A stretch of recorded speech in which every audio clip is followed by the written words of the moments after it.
Hello, hello.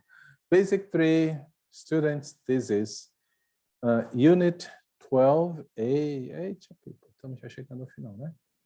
Unit 12A, the grammar part. People,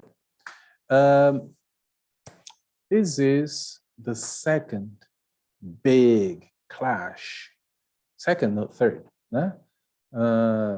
Terceiro grande impacto, né, para estudantes que falam português brasileiro, quando nós nos deparamos com English, né? Vamos fazer com bastante cuidado aqui, ok? Unit 12A fala do present perfect. Present perfect é um tempo verbal que não existe em português e não existe em muitos idiomas, pelo menos em nenhum dos que eu conheço, né? Mas eu conheço muito poucos. Então, o present perfect, ele tem duas funções. Uma delas é indicar o presente e outra é indicar o passado. Porém, a indicação do passado é muito mais frequente, vamos chamar assim, e por isso o book está começando com ele, ok? Para nós usarmos o present perfect, é indispensável, né, nós conhecermos os verbos no particípio passado, tá bom? Todos os verbos que são regulares, eles têm o passado e o particípio iguais. Então, vamos colocar aqui uns dois exemplos, depois a gente apaga, tá? Olha só, work, né? Work, o passado é worked, né? Worked, e o particípio também é worked, tá? Então não vou escrever outra vez. Aqui, dance, né? O passado de dance é danced, e o particípio também, então, trabalhar, trabalhou, trabalhado. Dançar, dançou, dançado. Ok? Vou colocar só mais umzinho aqui. Try. Try. Tried. Tried. Né? Então, tentar, tentou, tentado. Então, tentado é o particípio do verbo tentar. Ok? Então, é importantíssimo, tá bom? Nós já vimos nas aulas, nas videoaulas com o book, que alguns verbos em inglês que são irregulares, eles têm tanto o passado como o particípio também, né, coincidentemente, a mesma forma. Porém, não são todos e nem há regras também para saber quais que são, ok? Mas dá uma olhada na 12A e na 12B, né, que eu dou umas dicasinhas também a respeito disso, ok? Very well. Deixa eu colocar aqui, por exemplo, ó, get, né? Aí, então, got e got, né? É o mesmo. Então, aqui, spend. Spend, passado é spent, particípio também é spent. Ok? Ok? Vamos ver aqui. Mais umzinho, né? Win. Win, vencer. Won. Won, venceu e também é vencido, tá? Então, há vários. Outra coisa que eu pontuei é que todos os verbos que terminam com OU-GHT ou OU-GHT, eles têm o passado e o particípio iguais, né? Como buy, aí o passado de buy é bought, né? Que é ali, né? OU-GHT, né? Então vai ser bought e bought, como think, né? Que vai ser thought, e aí o particípio também vai ser thought, tá? Catch, que o passado é caught, né? Caught, né? E também o particípio é caught. E assim por diante, tá? Todos que terminam assim, eles acabam tendo o mesmo forma. Porém, há dezenas, centenas de verbos que não dá para prever, né? Como do, did, done. As três formas são separadas, né? Speak, spoke, spoken. Strike, stroke, stricken. Ok? Wear, wore, worn. Né? Então, todos esses, eles têm formas diferentes em todos os tempos. Ok? Good. Very well. Então, people, o present perfect, ele tem uma fórmula. Que bom, que bom. Que quando há uma fórmula, people, então é fácil de nós trabalharmos, né? Então, tu vai usar o have ou has, né? Mais o past participle. Past participle, que nós falamos agora há pouco, tá? Muito bem. O have é para o plural e para I, e o has para he, she, it. Gente, very important. Olha, no present perfect, o have e o has, eles são auxiliares. Por serem auxiliares, eles não têm tradução. Às vezes, o falante de português brasileiro quer traduzir, porque, puxa, mas o have não quer dizer ter, por que eu não vou traduzir? É simples, porque no presente também o do quer dizer fazer e tu não traduzes, né? Foi o primeiro choque, né?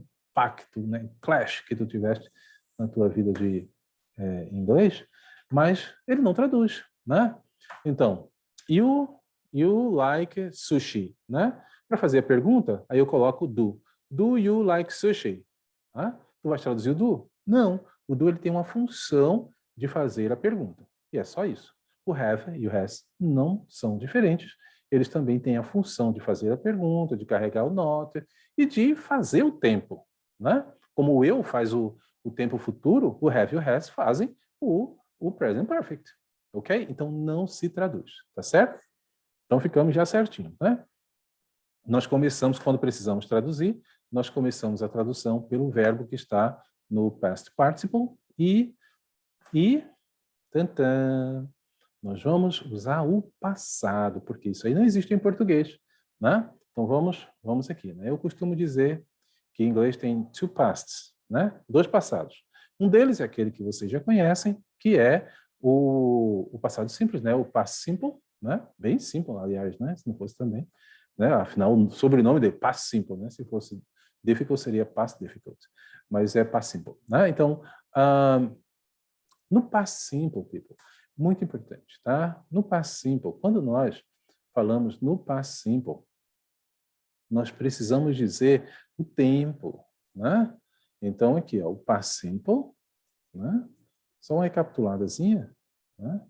Então, ele tem, né? Yesterday, né? 2 days ago, né? 2 days ago, ele tem last, deixa eu colocar aqui, né? Last week, né? Então, ele tem essas, né? In 2010, né? Então, tu estás indicando, pontuando direitinho quando foi esse passado. Então, este é o primeiro passado in English, ok? I went to school yesterday. She didn't sleep well last night. We traveled to Miami 3 years ago.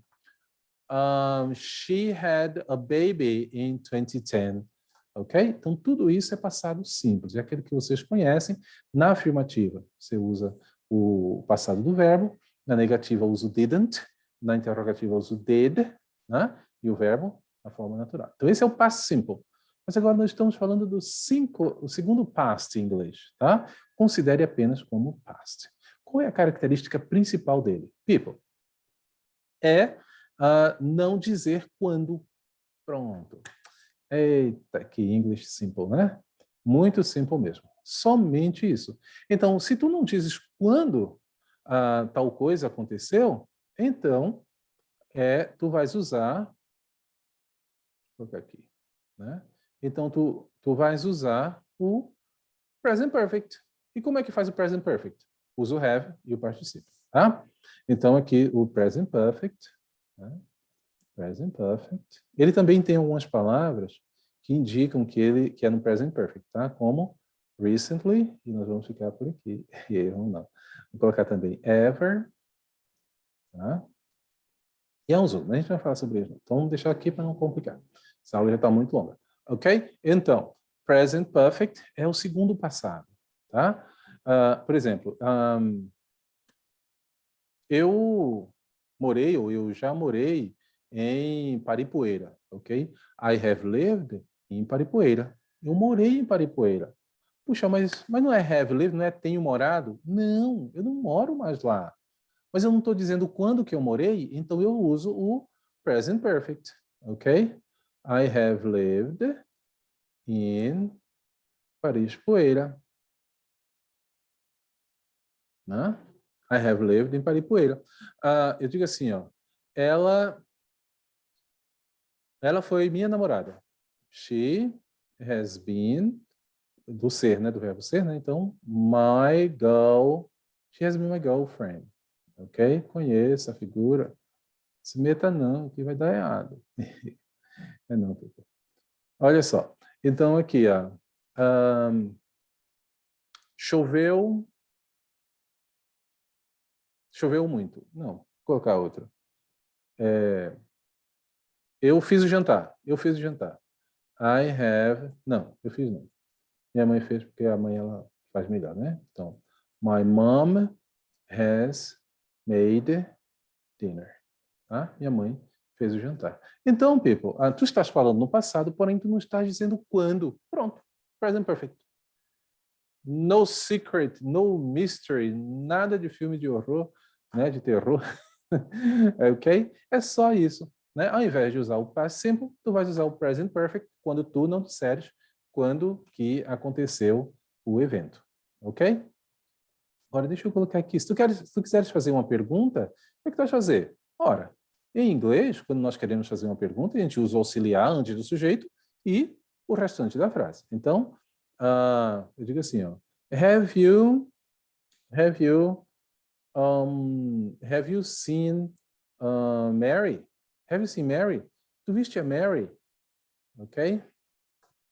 Has your brother started? Has your brother started? Vai ficar muito longo, né? Has he started a new company? Ok? Ele iniciou uma nova empresa, ele montou uma nova empresa, ok? Então, tu vês, eu estou falando no passado, porém não estou usando o passado simples. Por quê? Porque não há um tempo definido, ok? Então, eu pergunto para ti, tu fizeste teu homework? Eu vou dizer o quê? Have you done your homework? Ok? Have you done your homework? Porque eu não tenho um tempo definido. Então, às vezes é a opção, mas às vezes nós não temos a opção. Né? Nós vamos falar um passado sem um tempo definido, e aí nós precisamos usar o present perfect. Ok? E como é que faz o present perfect? Usando have ou has e mais o particípio passado. Easy, easy, easy. Puxa vida. Vocês nunca pensaram, né, que present perfect pudesse ser tão easy? Pois é, mas é exatamente isso, tá? E aqui nós temos a full form, né? A full form, ela, né? I have, ops, isso aqui é negativo, né? I have not, you have not, they have not, she has not, e assim por diante, ok? Isso aqui vocês dão uma olhadinha depois. Né? Aqui está na positiva, né? Full form of have, contraction, né? Sim, a contração, né? I have fica I've, né? Sempre cortamos as duas primeiras letras do have, tá? Então aqui, ó, eu corto as duas primeiras letras, então fica apenas o VE. Então fica I've, né? You have, aí vai ficar you've, né? She has, he has, eu corto as duas primeiras letras, fica apenas o S, apóstrofo S. E algumas pessoas acabam confundindo com o verbo to be, mas é simples de distinguir. Por quê? Porque se tu tiveres apóstrofo S e depois tu tiveres o particípio passado, então é present perfect, né? E se tu tiveres o apóstrofo S e depois tu tiveres um verbo com ing, então é verbo to be, tá bom? Então aqui with, né? Então I've, you've, his, she's, it's, with, they've, ok? They've seen that film. E aqui nós temos a negativa, né? E aqui uma ideia dos verbos, né? Quando são regulares, eles têm a mesma forma no passado e no particípio. E aqui um pouquinho dos verbos irregulares, que eles têm formas completamente distintas. Ok? Muito bem, people. Easy, né? Eu também acho. Olha, vamos então fazer um exercíciozinho a respeito de present perfect, né? Está aqui na próxima page, né? Na page 147, tá? Nós temos algumas activities. Importante, né? A gente só aprende mesmo quando... Eu não gostava de homework, eu nunca gostei de homework, mas assim, Eu entendi, olha só, naquela época, eu entendia que no homework eu aprendia mais do que na aula. Na aula eu tinha entendimento, mas era fazendo homework que eu aprendia de fato, tá? E não é diferente com vocês, tá? Sempre façam o seu homework, porque ele faz bem para a saúde. Saúde do conhecimento, ok. Então, escreva as sentences só com as contrações, né? Ou seja, o have fica the e o has fica s, né? Então, I have seen fica I've seen, né? Então, aqui eu vou colocar todas já, porque não há nenhum segredo. Então, has not, a contração de has not é hasn't, né? A contração de have not é haven't, né? E a contração de have, ok? We've heard the news. She has arrived at the airport. Oh, he has. He's arrived. They've asked for the bill, né? Pediram a conta. We haven't. We haven't seen him before. Nós não o vimos antes. É um desconhecido. It has stopped raining, né? Parou de chover. Ok, it's stopped raining. Tá bom? Very good. Agora aqui um pouquinho mais, né? Porque afinal nem tudo é pão com manteiga, né? Bolo com café. Olha só, aqui nós vamos escrever tanto na positiva, negativo e interrogativo. Vamos lá? Aqui, ó. Positive. Então, I've seen, né? I've seen afirma aqui, positivo de novo. Então, I've changed. Ah, que fácil, né? I've changed my email address. Negativa. Então, my boyfriend hasn't, né? Hasn't worked abroad. Nunca trabalhou fora do país. Pergunta. Então, tem que colocar o have ou has no início, né? Meio é o have. Então, have you decided what to do? Decidiste o que fazer? No. I'm very indecisive. Ok. Agora é negativa, né? Então, they haven't, né, passed the exam. Não passaram, né? Não estudaram o suficiente. Question. Has he, né? Se é pergunta, então eu vou começar com has, ou have. Então, has he accepted the invitation? Aceitou o convite? Positive. She's studied 3 languages. Ela já fez 3 idiomas, né? Negative. The train hasn't arrived, né? O trem não chegou. Question. Have the children plural, então have the children tidy their room? Elas arrumaram o quarto? Negative. My girlfriend hasn't phoned me. Minha namorada não me ligou. Positive. My father has helped me a lot. Ok? Então, assim que nós fazemos essa outra parte. Aqui nós temos algumas fotos e alguns verbos, né? Ask, clean, not finish, paint, pass e see. Ok. E aqui é sobre essas fotos, né? Então, a photo 1, they've seen a good film, né? Eles viram um bom filme, tá aqui, estão felizes. Né? He's passed his driving test. Olha só, agora ele tem uma carteira provisória. Tá vendo? She hasn't finished her book, né? Está na página 1576, mas está perto de acabar, né? Até o fim do ano ela acaba. She hasn't finished her book. He's painted the wall. Ele pintou, né? Tipo assim, ele usa terno, gravata para pintar a parede. Estilo diferente, né? She's asked a difficult question. Ela fez uma pergunta difícil, né? E o teacher ficou ali atrapalhado, né? Ok? Então, this is the unit 3, basic 3, unit 11, 12. Thank you very much. Goodbye. See you next class.